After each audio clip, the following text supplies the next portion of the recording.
today's video, I'm going to tell you 6 must-have units in Anime Adventures for both endgame and early to mid-game. If you enjoy what I do, consider leaving a like and subscribing as it would help me out a lot. Make sure you join my Discord server, linked in the description if you have any questions. First up is Shanks. Shanks is the best utility mythic currently.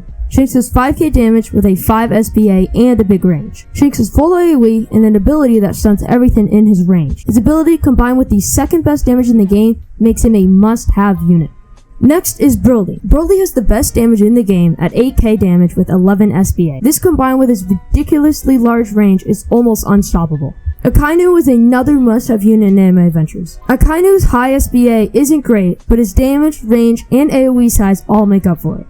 KATAKURI is a must-have unit, mainly because of his ability to slow enemies whenever he attacks. This makes KATAKURI the best debuffer in the game. KATAKURI is not on this list because of his damage, which is very underwhelming. KATAKURI is solely here for the ability to slow, which is a must-have for leaderboard runs. For the last must-have mythic, we have All Might. All Might is a great midpoint of damage and support. Every time he attacks, he will inflict knockback on the enemies, and his damage and SPA are great. It's just his range that is lackluster. For the last endgame must-have unit, we have ERWIN or BLACKBEARD. ERWIN buffs all your units in its range for 25%, as well as summoning horses with 4k HP every 10 seconds. This helps cover any leaks you may encounter. BLACKBEARD makes it so enemies take 1 to 1.5 times more damage. He has full AoE and his SP and range are very good. This makes it so his curse hits a lot more enemies. You can decide if you want the buff and summon or if you want enemies to take 1.5 more damage. Now for the early to mid-game setup. First, we have Dio. Dio is a must-have for early game because of his time stop.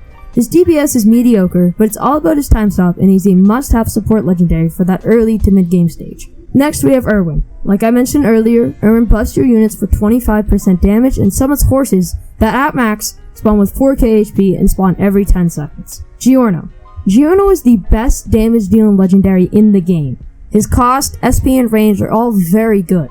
No abilities, but he is used for his damage. BLACKBEARD is another great early to mid-game unit due to him making it so that enemies take 1 to 1.5 times more damage depending on the upgrade. Finally, we have Ace. Now Ace is not a legendary unit, but is rather a secret unit achieved by using 100 fire shards or getting lucky from the ocean stars. Ace has great damage, SPA, and range. The only downside to him is how expensive he is to upgrade. Now if you don't have Marines Ford in order to get Ace, I would recommend using Pain instead. Due to Pain's knockback ability, he becomes a great early to mid-game unit. That's gonna do it for this video. This video took me a while to make, so if you enjoyed it and found it helpful, please leave a like and subscribe. I'll see you guys next time. Peace.